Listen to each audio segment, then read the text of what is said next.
Graça e paz a todos, sejam todos bem-vindos. Manhã de quinta-feira, dia 5 de maio de 2022, estamos aqui reunidos e temos aí a alegria de poder chegar ao fim, né, desse livro, O Ministério do Pastor, Prioridades Bíblicas para Pastores Fiéis. Então, esse livro, esse conteúdo que nós estamos considerando. E, finalmente, chegamos aí ao capítulo 10, falando sobre a liderança, sobre formação de líderes, algo tão importante, necessário para a igreja atual. E aí algumas perguntas que ficam, né? Como identificar esses líderes e, ao mesmo tempo, como capacitar esses líderes, e qual o papel do pastor que ele precisa, então, desempenhar diante desse contexto na igreja local. A verdade é que nós temos diante de nós um tremendo de um desafio, mas também muito feliz em podermos, nesta manhã, falar sobre isso, sobre os desafios, privilégios, e sabermos que o nosso Supremo Pastor, Jesus Cristo, está conosco, nos ajudando nesta caminhada. Então é com muita alegria que nesta quinta-feira, nesta manhã maravilhosa que o Senhor nos proporciona, estamos aqui juntos com pastores de diversos lugares, até mesmo de outros estados, para juntos falarmos a respeito desse assunto tão importante e necessário para os nossos dias. E para nos ajudar aí com essa abordagem, estou passando aqui a palavra para o nosso facilitador, pastor Carlos, para que vai nos ajudar aí com as perguntas. Pastor Carlos, fique à vontade para dar continuidade. Bom dia a todos, seja a graça e a paz maravilhosa do Senhor Jesus conosco nessa manhã do qual o Senhor o fez. Grandes desafios vieram ao longo desse estudo desse livro e grandes desafios ainda terão continuidade para aplicação na vida do pastoreio, do qual Deus chamou cada um para que pudesse exercê-lo. Hoje estaremos tratando a respeito do capítulo 10, onde ele trata como identifique e treine líderes. E quão importante é essa visão, quão importante é dar seguimento a esse processo para trabalharmos e tratarmos de forma bíblica tudo aquilo que é importante dentro da obra do Senhor.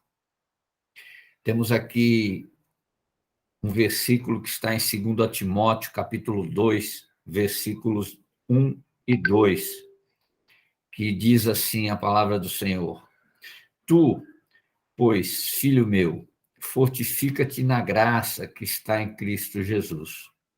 E o que de minha parte ouviste através de muitas testemunhas, isso mesmo transmite a homens fiéis e também idôneos para instruir a outros. Paulo trabalhando com Timóteo, mostrando a ele a forma, a maneira de como o Senhor o chamou e como o Senhor gostaria que ele procedesse dentro da sua caminhada no pastoreio do rebanho do Senhor. Mas nós vamos aqui dar um seguimento aqui àquilo que foi proposto, e a primeira questão que vai ficar aqui, quero trabalhar aqui com o pastor Francimário, pastor Robson, né? Também poderá depois dar a sua opinião. O que George Whitefield, um evangelista do século XVIII, insinuou, quis nos ensinar ao dizer que muitas igrejas em seus dias estavam espiritualmente mortas. E aqui gera uma questão: será que essa mesma linha de raciocínio foi que poderia ter acontecido ao longo do tempo e pode ser que ela teve continuidade agora, ou será que foi apenas um relato de época, algo que aconteceu apenas naquele momento e que hoje não tem tanta importância para a nossa vida? Então, queria que o pastor Francimário pudesse discorrer sobre isso e dizer como se você concorda que existe ainda alguns erros na identificação e treinamento de líderes. Queria que o Amado pudesse discorrer sobre essas temáticas que nos foram colocadas aqui. Uma palavra ao pastor Francimário, em seguida, o pastor também Roberval poderá dar a sua opinião. Ok, obrigado, pastor Carlos. George Whitefield, certamente ele, no contexto dele, isso era uma grande realidade, o que infelizmente e lamentavelmente ainda o é hoje em nossos dias. Percebemos isso. A A.M. Bowles, ele diz que, falando sobre sermão, né, homens mortos produzem sermões mortos. Então, infelizmente, percebemos que essa tem sido uma realidade no meio da igreja brasileira, não generalizando, obviamente, mas numa grande proporção. Nós temos igrejas que não fazem diferença se elas estão lá no domingo ou se não estarão. Elas não estão causando nenhuma diferença, nenhum impacto na sociedade. Trazendo para mais perto, para a questão do líder, nós temos hoje, infelizmente, líderes que não têm um comprometimento com a palavra de Deus, não têm uma vida de oração, estão pastor, mas não estão sendo pastores segundo o coração de Deus. E com relação a essa questão de identificar líderes, desde o diácono, o presbítero, ou presbíteros, que é o que nós vamos levantar essa bandeira aqui, temos presbíteros, pastores servindo no contexto da igreja local, o que às vezes se percebe é que alguém é separado para a liderança baseado simplesmente no carisma da pessoa, esquecendo o caráter. Muitas das vezes por uma questão intelectual. Não estou dizendo que a questão intelectual não seja importante, mas não pode ser o único fator predominante para você separar alguém para exercer uma liderança. Não basta ter preparo, é preciso ter caráter, ter integridade, entre outras coisas. Então, é importante que se tenha tudo isso. É importante ter o preparo, é importante ter caráter e é importante ter carisma também. Não há nenhum problema com isso. Agora, olhando e trazendo essa questão de uma forma mais minuciosa, o que se percebe às vezes é que se é negligenciado a questão do líder, o futuro líder, e a escolha é feita baseada na questão que eu falei anterior do carisma, às vezes, o que eu vou falar aqui é muito sério, irmãos, mas às vezes também é baseado no valor do dízimo daquela determinada pessoa. Não é baseada nos requisitos que a palavra de Deus ela vai nortear lá em Timóteo, lá em Tito, que aquele é o parâmetro, aquele é o padrão. E como está difícil nós acharmos pessoas que se enquadrem naquele padrão. Possivelmente, mais uma vez citando aí George Whitefield, certamente é porque nós temos lidado com pessoas que não nasceram de novo, pessoas que estão dentro do contexto da igreja local, mas que não experimentaram o novo nascimento. E aí, certamente, essa questão fica comprometida. Também vale ressaltar que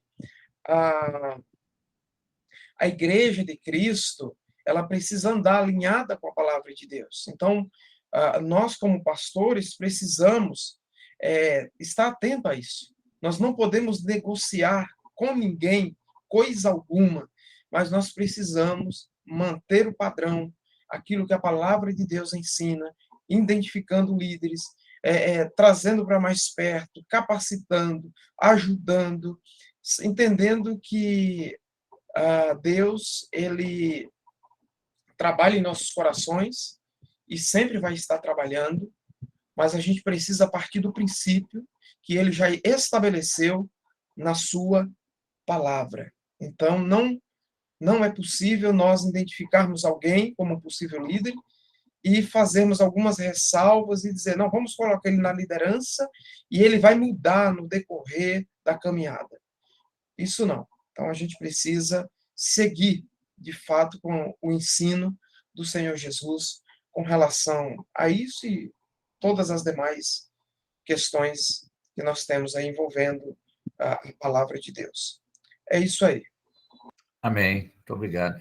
Pastor Roberval, quer acrescentar algo? Por favor, fique à vontade. Amém. Obrigado, querido.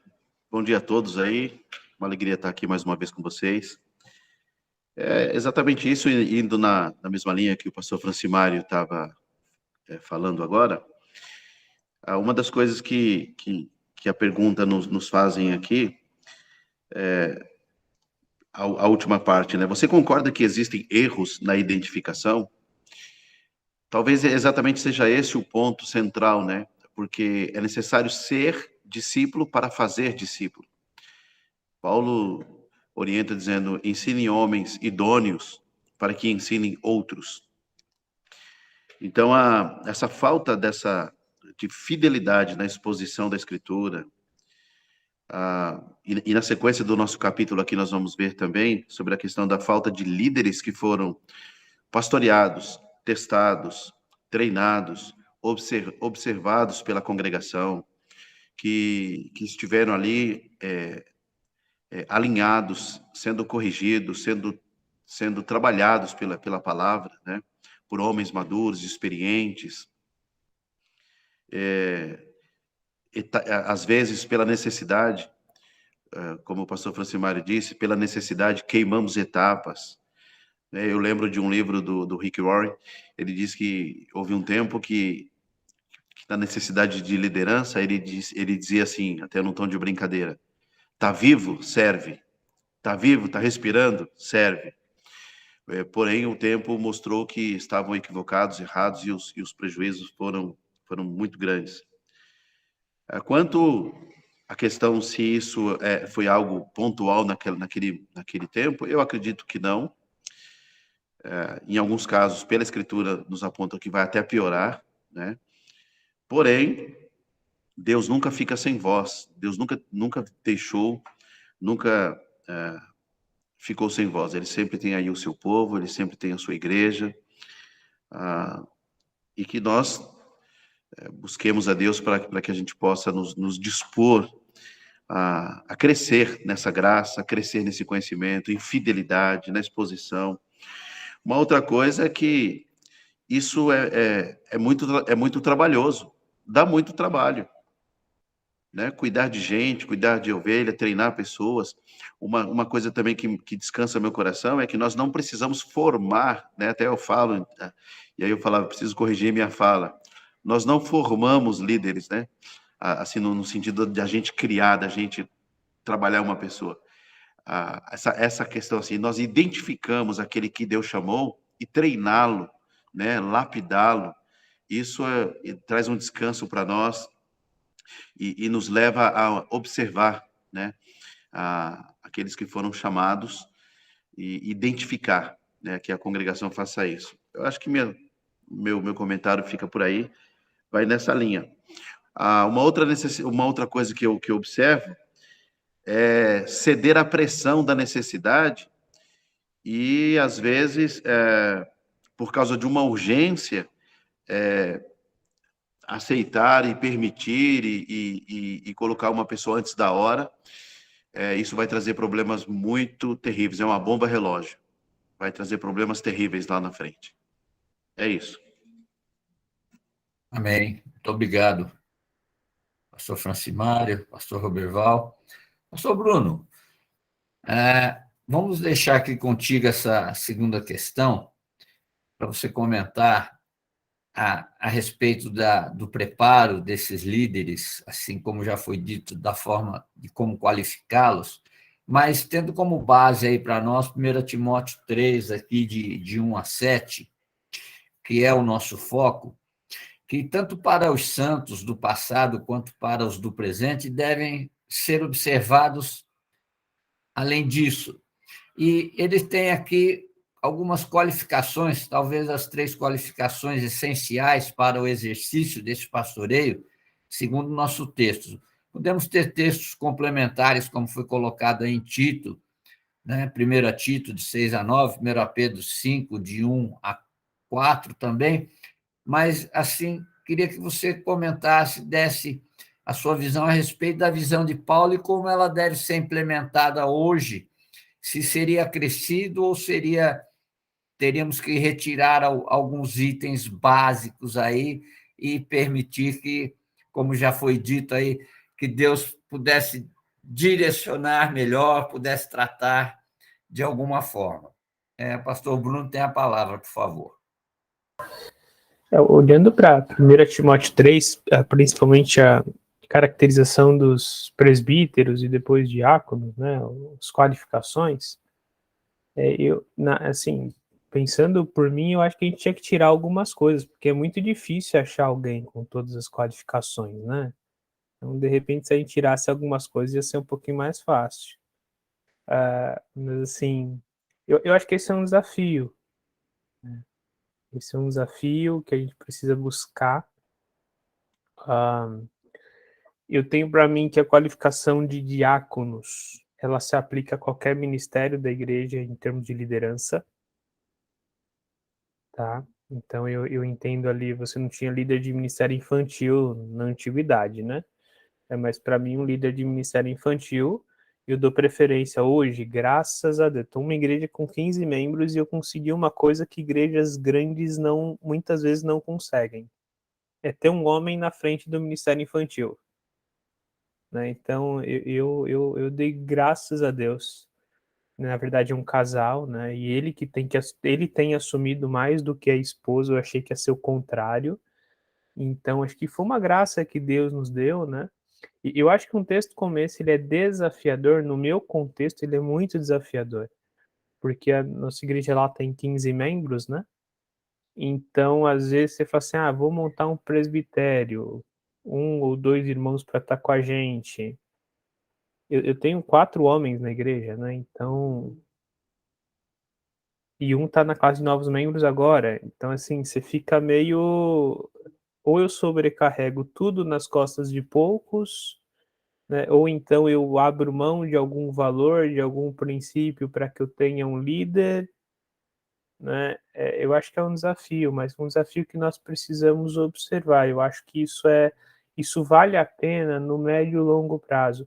E quando a gente olha para 1 Timóteo e 2 Timóteo e Tito, para mim é fantástico que, principalmente Timóteo, né?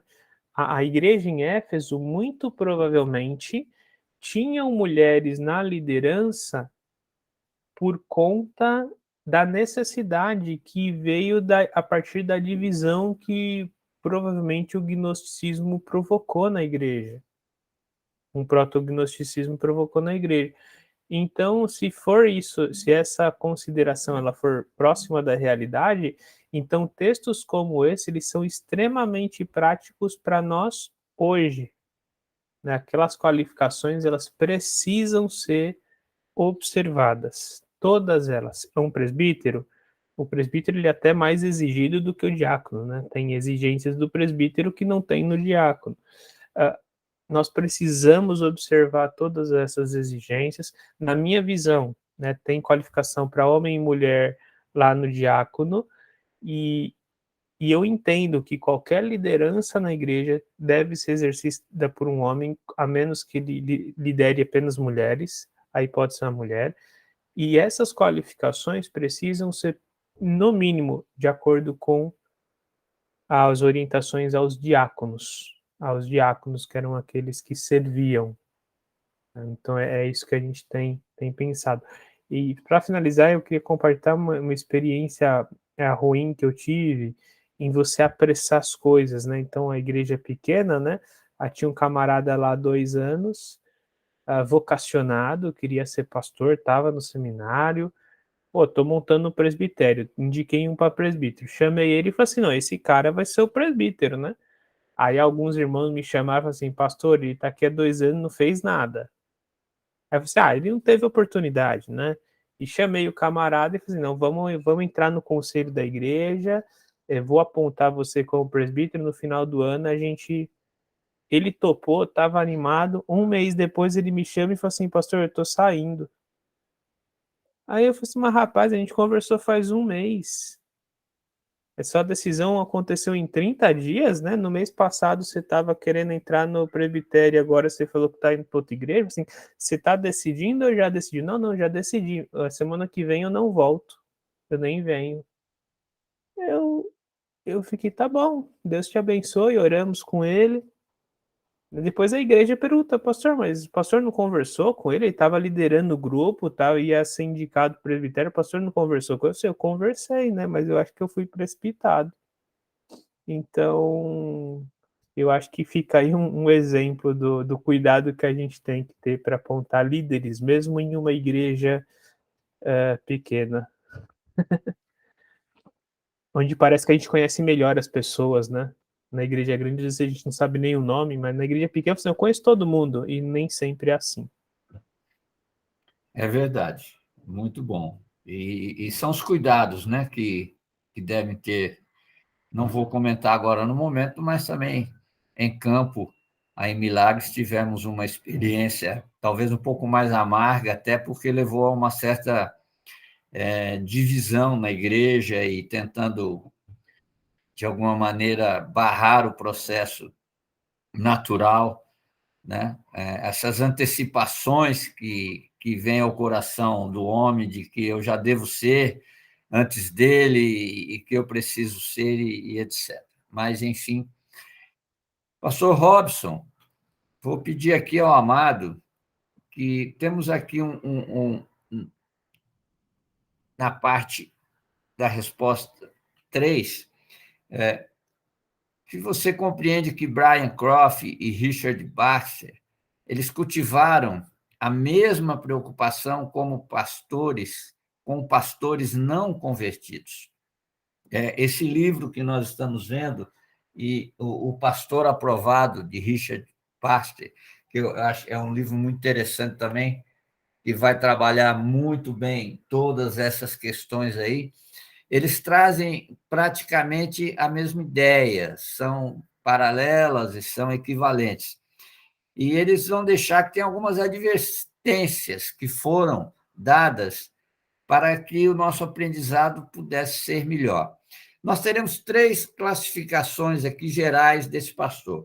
Eu vou pedir ao amado pastor Robson que discorra sobre a primeira qualificação, que é um homem transformado pelo evangelho. E, em seguida, depois, nós estaremos trabalhando as outras 2 qualificações que nos foram dadas aqui. Então, você tem a palavra aí, por favor, pastor Robson. Ok. Ouvindo os irmãos, eu creio que essa parte é bem interessante e desde o começo o autor traz a proposta, né, onde coloca lá a dificuldade dos lobos na igreja, né, tantos pastores ali que temos no passado e atualmente a gente vê isso também, e coloca a responsabilidade sobre nós pastores, no sentido, né, da gente que é essencial o pastor treinar, né, no sentido essa liderança. E agora na pergunta de agora, né, onde a questão, né, de um pastor não convertido, vamos colocar assim, que não teve transformação, é muita da nossa responsabilidade, porque se até eu vejo, né, como pastor, a gente leva a igreja a mandar até para os seminários, às vezes candidatos que nem conversão tem, às vezes está dando trabalho ali na igreja, né, manda para lá, a gente ouve isso, né, e a gente sabe que é uma realidade. Então, o que ele nos traz é uma reflexão para a gente até ver, né, que dá trabalho, mas eu vejo não só a questão do chamado ali pastoral, mas o Bruno colocou a questão de liderança, é o trabalho que nós temos de treinar, né? Liderança em cada área e principalmente essa área do chamado. Eu vejo, né, uma responsabilidade Deus tem me colocado A gente é uma congregação, mas já temos uma outra congregação, onde nós temos o líder local. E isso faz me refletir a responsabilidade de andar junto. E a gente vê, né, a pessoa ali convertida, a gente até a outra questão, né, do chamado aí, a gente vê de uma pessoa que realmente deixa o agir do Espírito Santo na vida, né, e a questão, a gente sabe que não tem mais prazer ali no pecado, e essa transformação é essencial nessa vida. E a gente vai vendo isso, né, essa transformação que a obra de Deus faz na vida, então, desse candidato ao ministério, né, e assim eu vejo depois a igreja vai reconhecer e faz toda a diferença. Então, eu creio que a questão é isso, esse cuidado, e a gente sabe que, infelizmente, às vezes a gente vê colegas que a gente fala, poxa, mas cadê a conversão, né? Ou, muitas vezes, no fato, no decorrer do ano, deixou de buscar ali a direção mesmo, né, do Espírito Santo, para ter uma vida ali que realmente, como fala aí, né, Timóteo, e todas as outras áreas, eu acho que os irmãos vão discorrer aí do assunto agora.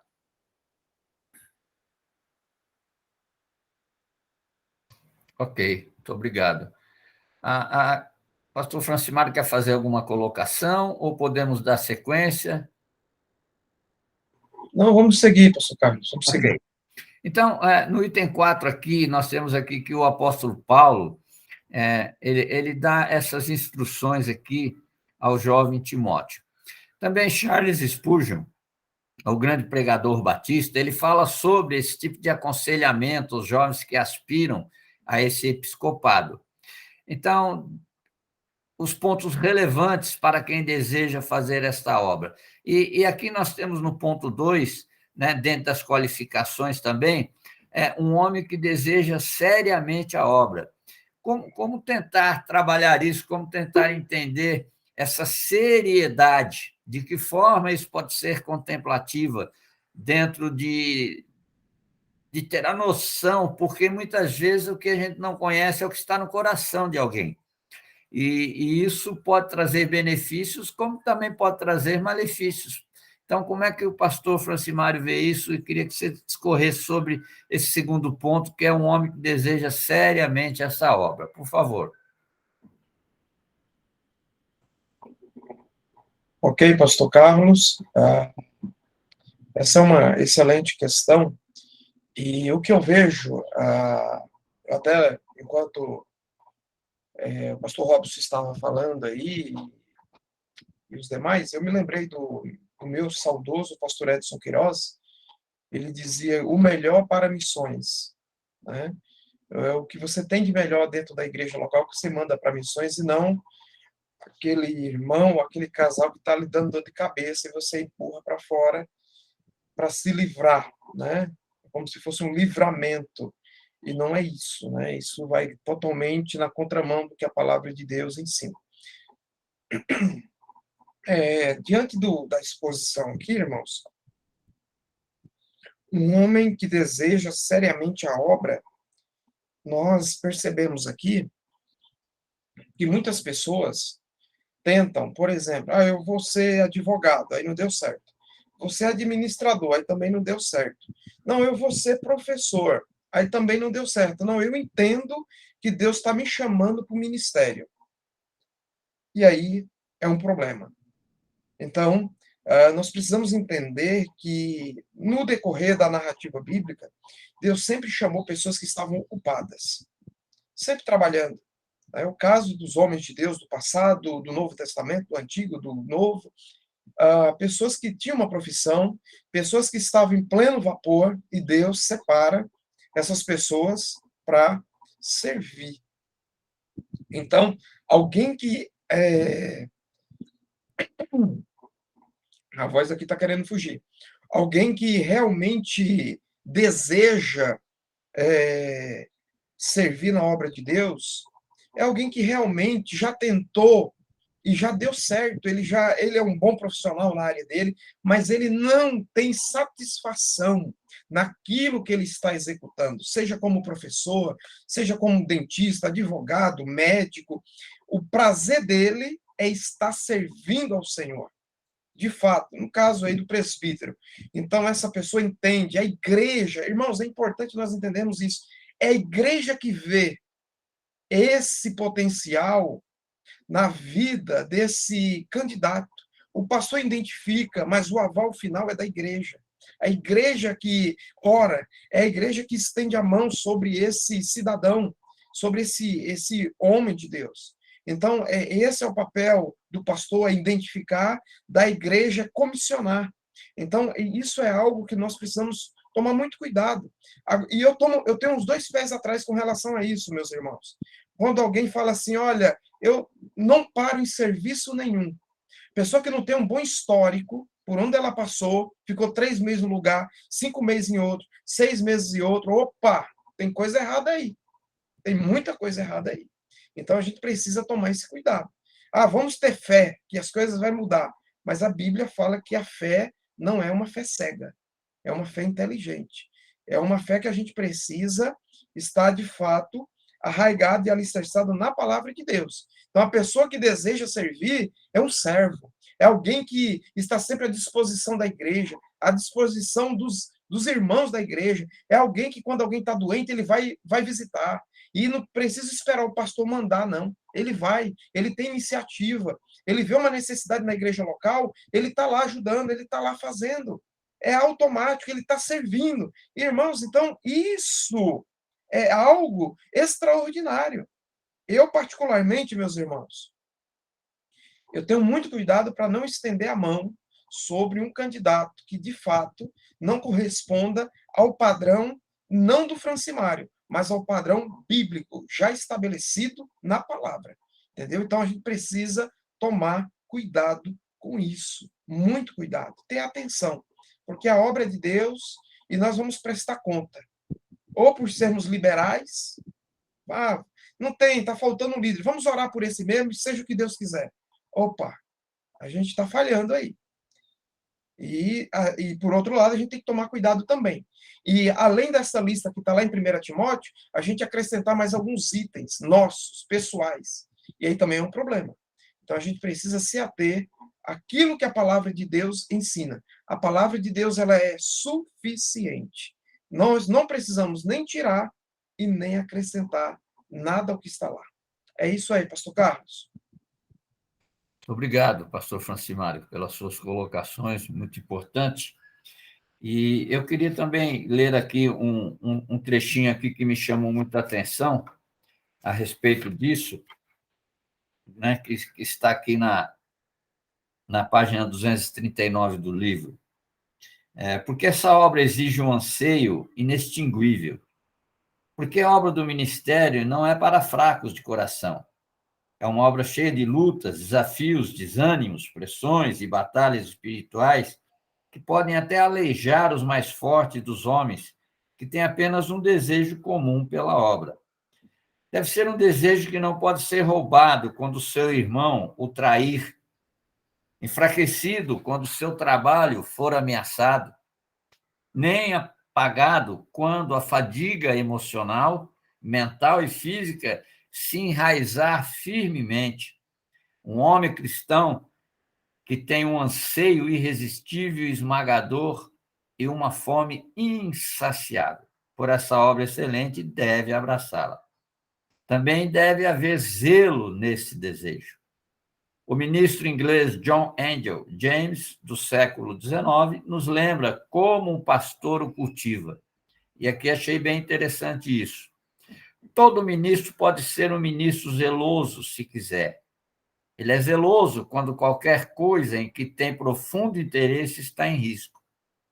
Deixe sua casa pegar fogo, sua saúde ou sua vida estar em risco, ou sua esposa ou filhos estarem em perigo, ou algum meio de aumentar grandemente sua propriedade ser colocado em seu caminho, que intensidade de emoção e veemência de ação serão despertadas nele. Ele precisa apenas da pressão dos interesses de almas imortais sob sua consciência. Precisa apenas de um coração constrangido pelo amor de Cristo para ser levado pela força e a impetuosidade dessa paixão santa.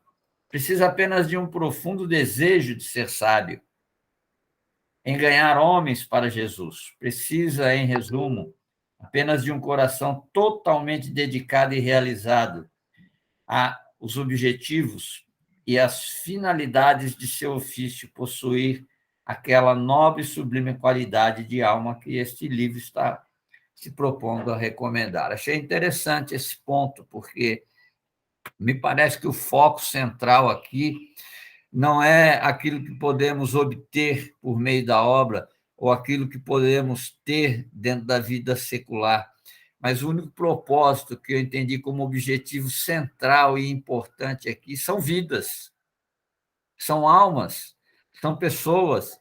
E eu sei que quão é difícil lidar com pessoas. Eu tiro até por mim, como meu pastor tem dificuldade de lidar comigo, como ele tem dificuldade de lidar com os irmãos. E nós não entendemos esse projeto, esse processo que vai permear a nossa vida cristã. E, às vezes, é muito fácil desistir, às vezes é muito fácil deixar. Deus cuida, Deus ela não, mas Deus deixou para nós cuidarmos, Deus deixou para nós zelarmos. Então, acho que é muito importante isso. E quão difícil é. E, em detrimento disso, pastor Roberval, ao longo dos séculos, aí ouvimos e lemos sobre homens fiéis, piedosos, no viver para Cristo, cujo caráter e serviço sacrificial foram relevantes à igreja. Aí surge a pergunta: todos eles foram chamados a atuar como pastores? Então, dentro dessas duas qualificações que nós vimos, surge a terceira. É um homem que possui esse caráter bíblico. E depois nós teremos um acréscimo que será feito ali com outras formas de alinhamento desse pensamento. Mas eu queria que o pastor pudesse agora nos auxiliar, nos ajudar nesse sentido. Esse homem cujo caráter bíblico, como detectá-lo, como percebê-lo e como, então, deixá-lo fazer a obra de Deus? Por favor, pastor Roberval. Como detectar, né? Exatamente esse é o conjunto da obra, né? E eu queria só pontuar também o ponto anterior, né? Que é o 2 aí, que um homem que de fato deseja seriamente a obra, né? Então, uma das características dessa pergunta é como detectar exatamente aí, né? Aquele anseio, aquela vontade que não passa, aquele fogo que queima. Não é uma pessoa que... aquilo que o pastor Francimário acabou de dizer, devemos estar atentos aquelas pessoas inconstantes, tanto no emprego como em qualquer coisa que comece, não termina nada que começa, que é emocionalmente talvez instável. É claro que tem outras questões nessa área da emoção, mas é muito importante observar essa coisa aí. E o autor aqui, ele fala sobre distinguir entre a vontade comum do chamado, aquele chamado que queima os ossos, né? Então, a gente sabe que tem pessoas que emocionalmente, uma linguagem bem assim, fala assim, no embalo, é legal, eu gosto, e talvez não sabe o que está pedindo. Jesus, quando alguns discípulos chegaram para ele e pediram para estar uma à direita e outra à esquerda, ele perguntou assim: vocês não sabem, né, o que estão querendo. E aí ele diz: vocês estão dispostos a beber esse cálice, né? Vocês podem beber o cálice?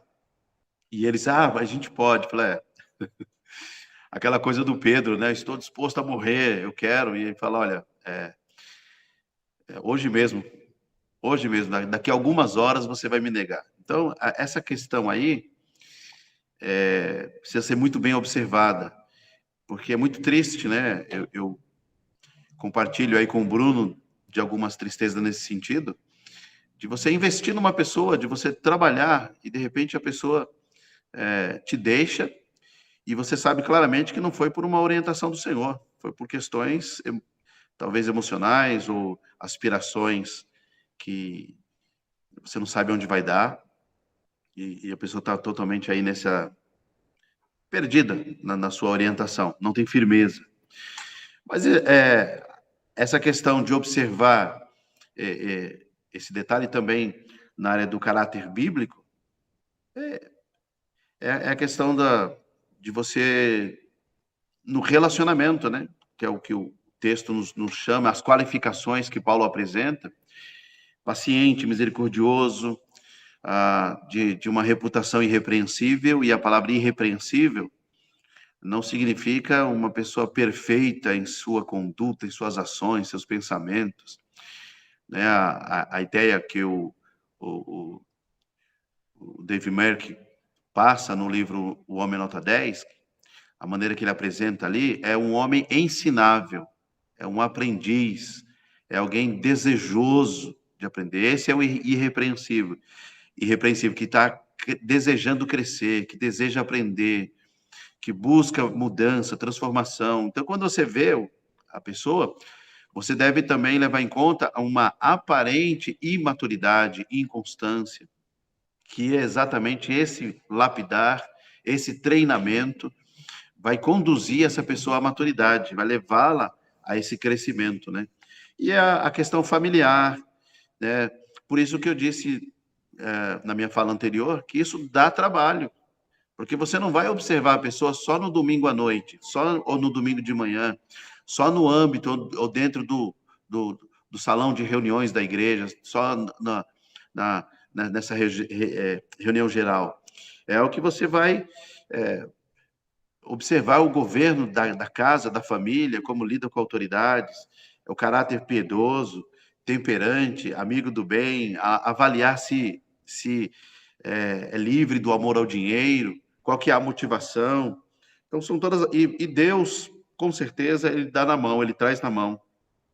Não há nada que fique escondido, né? Ele vai trazendo à luz essa questão do caráter, de espiritualmente maduro. Então, é um desafio que não é impossível, porque quem faz essa obra é Deus. Nós entramos aí como cooperadores na área de identificar e olhar, observar muito para a Escritura, inclusive para nós, né? A gente olha, quando a gente fala de observar outro, tem cuidado de ti mesmo e da doutrina, né? Esse é algo que a gente não deve esquecer nunca, né? E aí o risco que o pastor Francimário disse de eu me estabelecer como padrão, eu sou o padrão, né? O nosso padrão é Cristo, o nosso padrão é extremamente alto, mas também ele nos socorre em nossas fraquezas. Então, todo mandamento vem como lei, mas só pode ser obedecido por graça. Como lei nos mostra a nossa incapacidade, e por graça mostra a grandiosidade, a bondade de Deus nisso. E treinar pessoas, o papel da igreja é muito importante, observar pelas lentes da Escritura, pela palavra de Deus, identificar, né, essa pessoa que está com o coração queimando, que deseja, e testá-lo, né? Então, os testes, que acho que vai passar mais à frente aí, é algo fundamental e muito importante. É isso, queridos. Amém. Eu acho que é muito bem colocado, porque na quinta-feira passada tivemos aí a possibilidade, entrei numa live com a professora Ísia Brito, lá de Fortaleza, e ela fez uma pontuação que me chamou muita atenção, porque às vezes a gente tem assim, nós temos alguém que fez pedagogia, então ela pode ser professora de escola bíblica dominical ou professor de escola bíblica dominical. E a pontuação que me chama muito a atenção, ele disse assim, não. Inclusive um irmão, ele falou, não, porque eu procuro aplicar, e aí a gente entrou na questão, e disse assim, não, mas eu acho que a questão não é o que você vai aplicar do secular para o espiritual, mas sim aquilo que você absorveu no espiritual aplicar para o secular. Há uma inversão, muitas vezes, daquilo que entendemos, de que a pessoa ela é capacitada dentro de uma linha de raciocínio secular, e ela pode, e eu creio que isso hoje está dentro da própria igreja. E às vezes há uma confusão generalizada sobre isso. Então, quando ele diz esse homem apto a ensinar, é um homem apto que conhece as Escrituras, é um homem apto que está sob a direção do Espírito de Deus e que ele tem aí essa reputação de ser irrepreensível, esse homem que administra bem a sua casa, a sua família, né? O caráter, como foi colocado, piedoso, enfim, é um homem que possui essa maturidade espiritual. E isso eu creio que é muito relevante dentro dos princípios da igreja, porque muitas vezes nós estamos trazendo metodologias de conceitos e padrões do mundo para dentro da igreja. E isso não tem nada, às vezes, a ver com o lado espiritual. Não poucas vezes, conversando com alguns irmãos e irmãs, assim, mas você não pode ser muito espiritual, pastor. Como não pode ser espiritual? Então tem que ser o quê?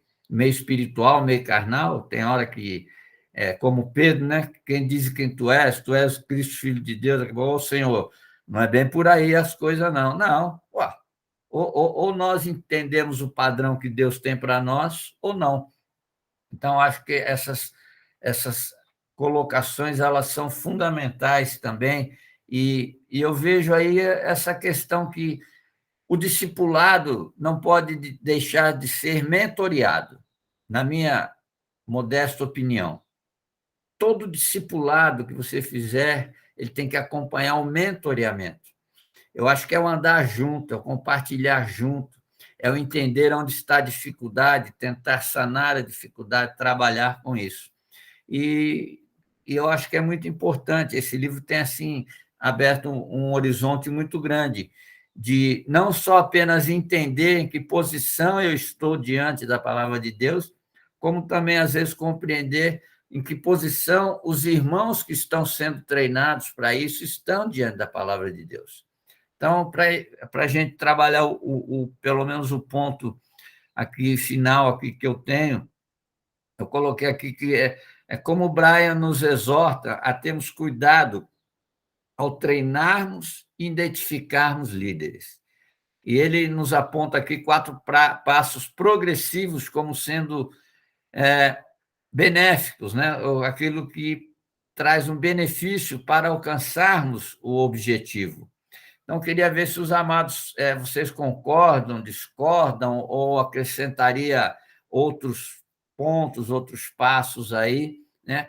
Queria que cada um aí pudesse discorrer dentro dos minutos que temos aí, para que todos pudessem ter a liberdade de falar, né, nessa forma desse treinamento, desse começo prático de ministério. Ele vai falar sobre teste, sobre treine, afirme, e depois ele fala sobre a questão do enviar, né? Então, vamos começar aí por uma ordem, pegar o pastor Francimário, o pastor Robson, o pastor Roberval, o pastor Bruno, e aí a gente faz a nossa conclusão aqui, tá bom? Então, na sequência que um parar, o outro já tem a palavra automaticamente. Pastor Francimário, por favor. Ok, irmão Carlos. Então, eu vou estar abordando aqui a questão do teste. Essa questão que é colocada sobre, dentro do capítulo desse livro, testar, treinar, afirme e envie.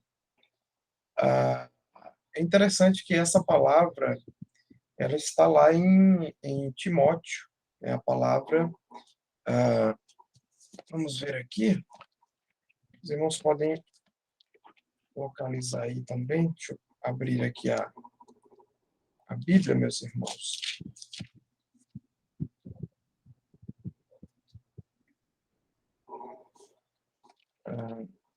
Vamos lá.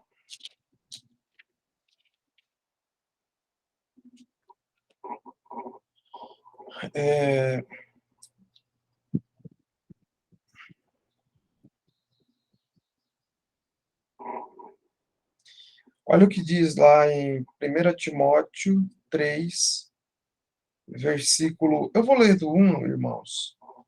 Me permitam, Eu acho que vale a pena a gente fazer a leitura do 1 ao 13, aproveitando aí a questão do presbítero e do diácono, que é o referencial que nós temos aqui no capítulo 3.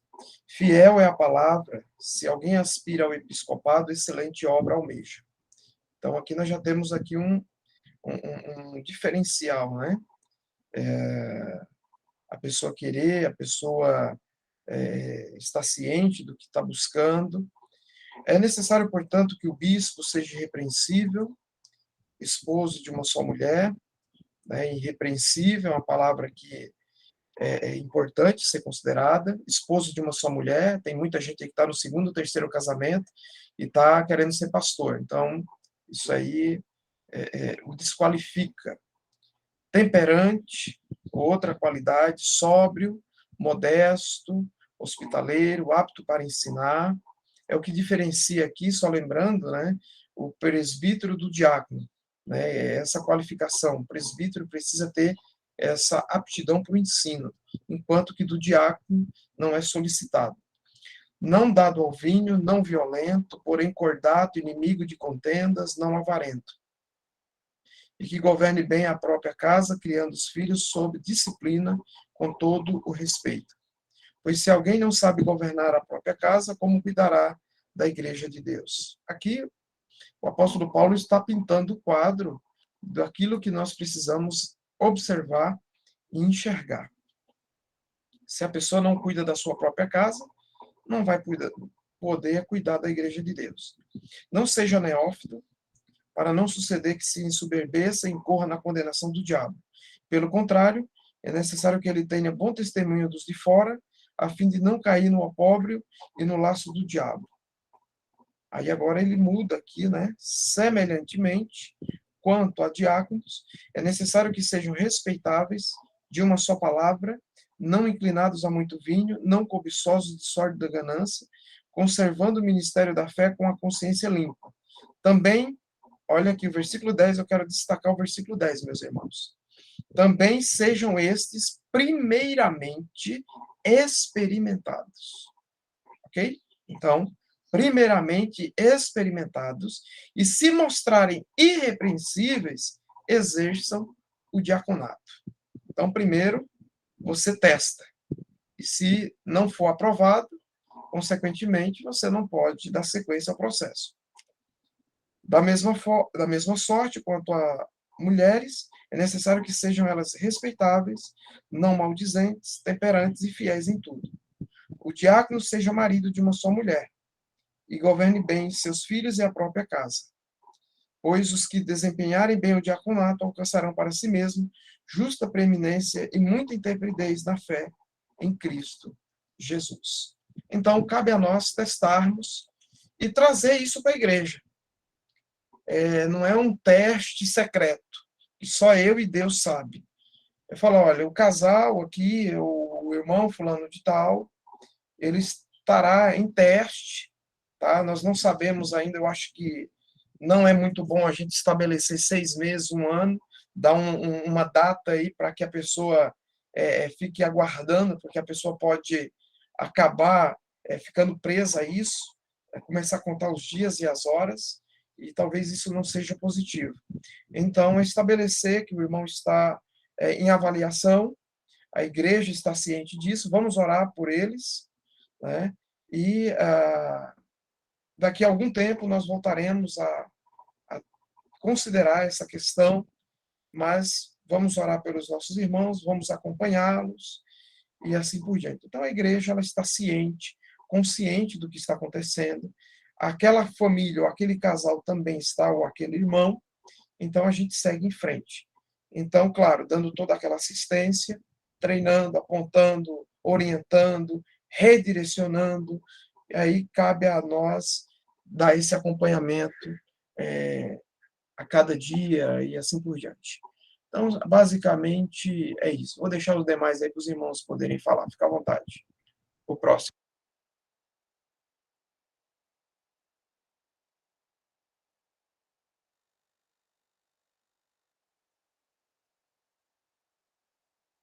Acho que é o Robson, né, na sequência. Desculpa, não vi que tinha a sequência. Não, eu vejo a questão da última pergunta, aonde ele vai colocar, eu vejo, trabalhando, né, no texto aí de 1 Timóteo 3, sinceramente, irmãos, eu tenho, assim, estudado e ainda tenho dúvidas em algumas coisas, né, colocações ainda nesse texto. Eu não quero criar polêmica, mas até o autor, né, vou colocar assim, minha opinião, no item ali um homem que administra fielmente sua família, que ele trabalha ali na questão, né, ele vai trabalhando um homem de reputação irrepreensível, tudo bem, mas da família, ele até coloca algo, né, esposa de uma só mulher, no sentido, né, de ser fiel à mulher, então deixem aberta a questão um pastor solteiro, ou se um pastor já está no segundo casamento, né, eu entendo ali na questão da mulher. Daí ele vai continuando e cita lá 1 Timóteo 2, onde coloca lá daquele texto, capítulo 2 anterior, da mulher ficar em silêncio, coisa. Aí ele deixa entendido, né, que a mulher não pode exercer, né, função ali, eu vejo até onde tem aqui confunde as opiniões, né, não pode exercer ministérios na igreja para não, como que vai exercer autoridade sobre o homem. Mas aí o capítulo 2, que eu tenho entendimento já diferente, que questão de cultura e tudo mais. Então, daí eu vejo, aí é questão, né, a gente vai tendo questões assim, não ficar só ali no texto. Se ele ficou só ali no texto, eu entendi, até grifei aqui, né? Mas tenho assim, opiniões. Eu sei que alguns pode ter. Mas, enfim, a questão do capítulo 3, a gente coloca, e eu vejo, a gente tem que avaliar constantemente a nossa própria vida, porque não ser irrepreensível, nós somos pecadores. Mas é aquele que nós temos lido, eu vejo o que o livro traz, a gente voltar, né, à essência, ao ministério pastoral, chamado, que nós dependemos da graça de Deus, né? Não somos perfeitos, e eu vejo cada lição, tudo que o autor colocou foi algo maravilhoso. Teve lição aqui que eu não tinha pensado, né? E a gente tem que buscar isso com a graça de Deus, com a ajuda, eu vejo, da submissão, e eu vejo hoje não é diferente, né? E até com temor a gente fala sobre o assunto, como a gente começa desde o começo, né? Colocando o assunto lá do pastoreio, do chamado, como que a gente, né, avaliar, treinar, depender da graça de Deus mesmo, porque realmente, a começar, eu vejo olhar por nós, né, olhar para a nossa vida, nós temos que realmente continuar persistente aqui no chamado, essa busca de Deus, deixar Ele trabalhar, mas em vista dos demais, né, que a gente vai estar treinando. Então, é responsabilidade mesmo, né? Uma responsabilidade que nos leva a treinar essa pessoa, a ver esse chamado, principalmente a nossa vivência diante de Deus. Creio que é isso. Acho que sou eu agora, né? Bom, eu vou ser bem rápido aqui, direto. Não queimar etapas, não mudar as ordens aqui.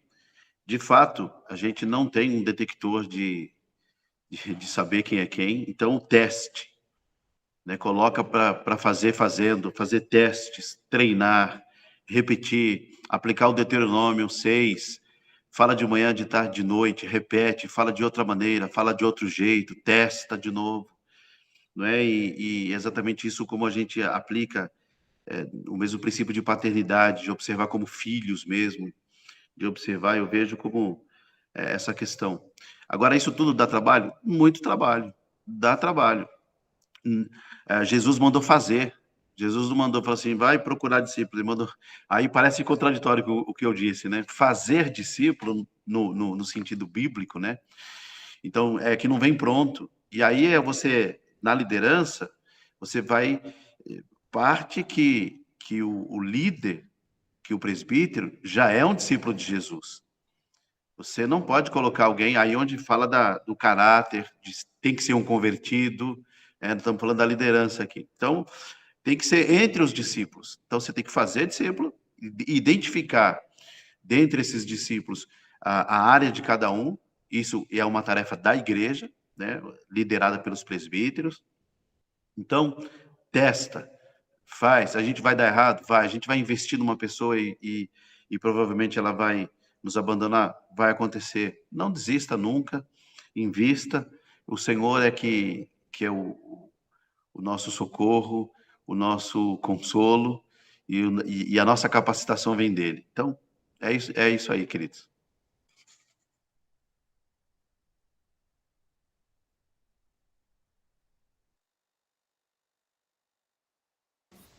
Que agora é minha vez? Tá. Agora é a sua vez. Só me recorda aqui que a hora que você fez a pergunta, o meu bebê aqui começou a causar, e eu confesso que eu não peguei a pergunta. Essa forma de treinar, de identificar líderes, eles apontam esses passos progressivos, né, como benefícios para alcançarmos o objetivo.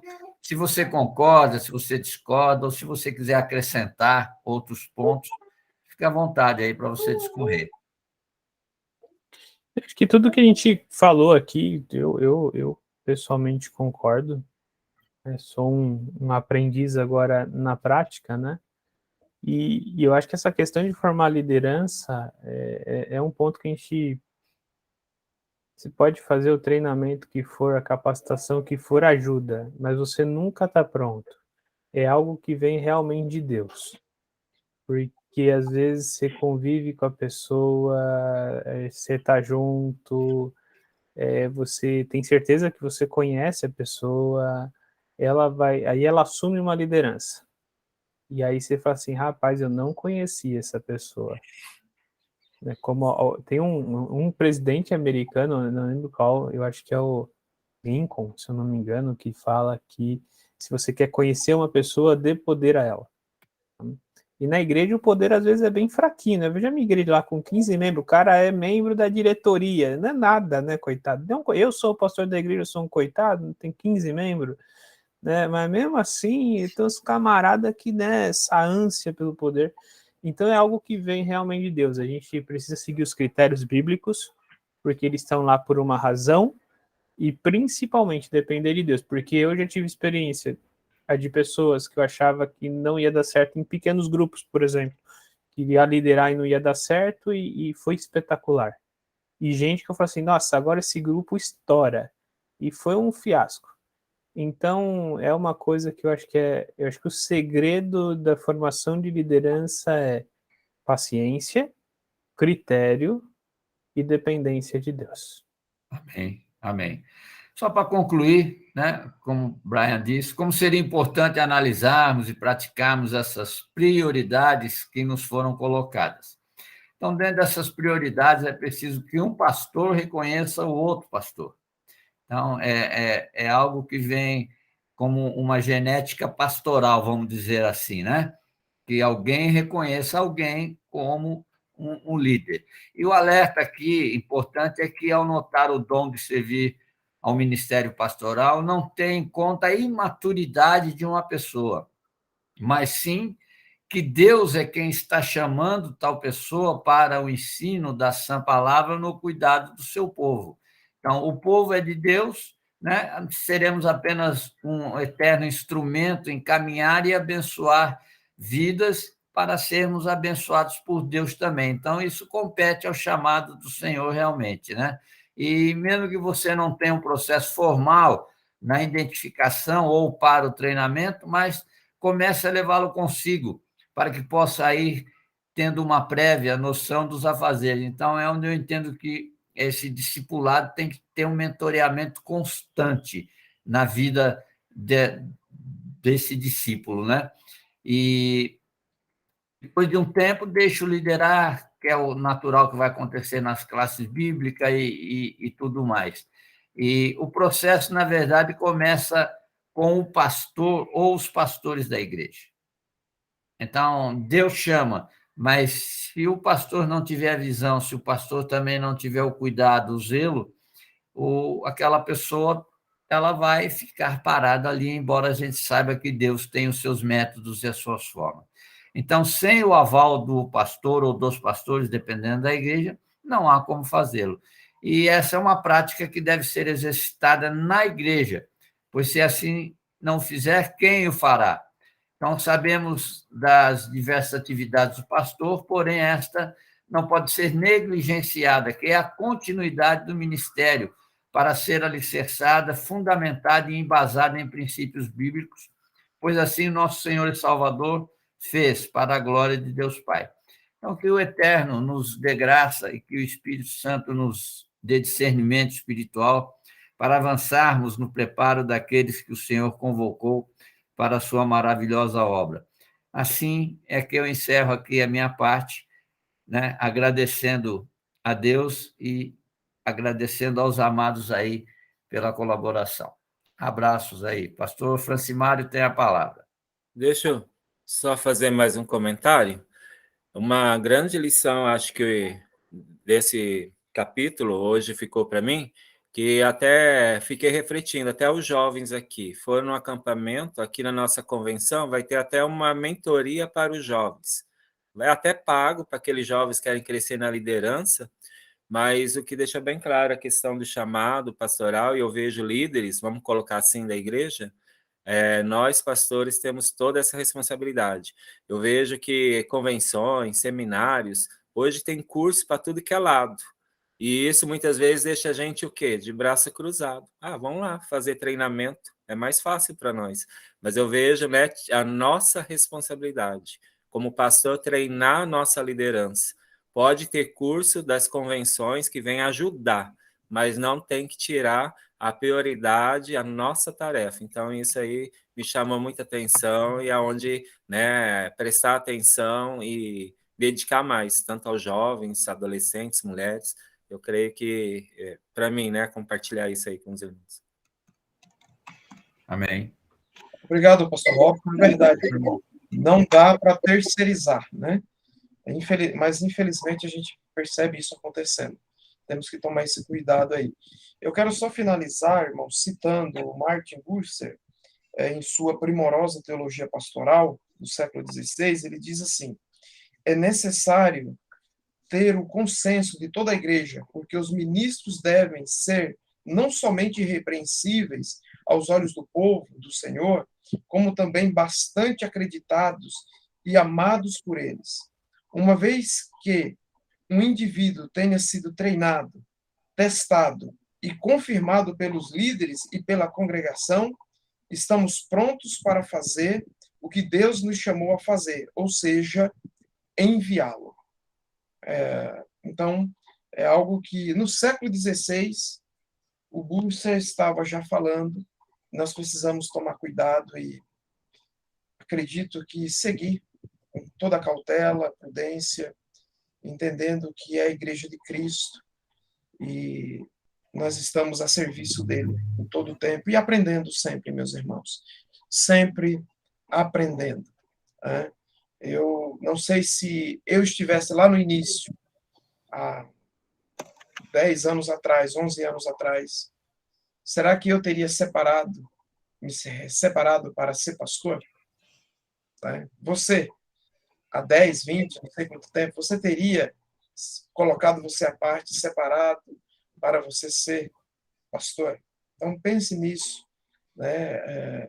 Aqui a gente não está buscando perfeição, porque sabemos que somos pecadores. Tudo que nós temos aqui, o 1 Timóteo, por exemplo, são indicadores importantes que nós precisamos considerar. Né? E uma coisa que eu acho que é essencial, meus irmãos, é termos um coração ensinável. Isso é importante. Se nós não tivermos, e os candidatos também a exercer a liderança não tiveram um coração ensinável, então nós estamos diante de um grande problema. Então, fica aí essa observação. Vamos juntos. Temos muito o que fazer, muito o que aprender, muito o que ensinar. Que o Senhor, mediante a ação do seu Santo Espírito, nos ajude nessa caminhada de fé. Então é isso aí, estamos ficando por aqui. esse último encontro baseado no ministério do pastor. Que Deus abençoe a você que nos acompanha, que está vendo esta gravação. Que Deus seja com você, pastor, líder, membro de igreja. Que Deus te abençoe em nome de Jesus.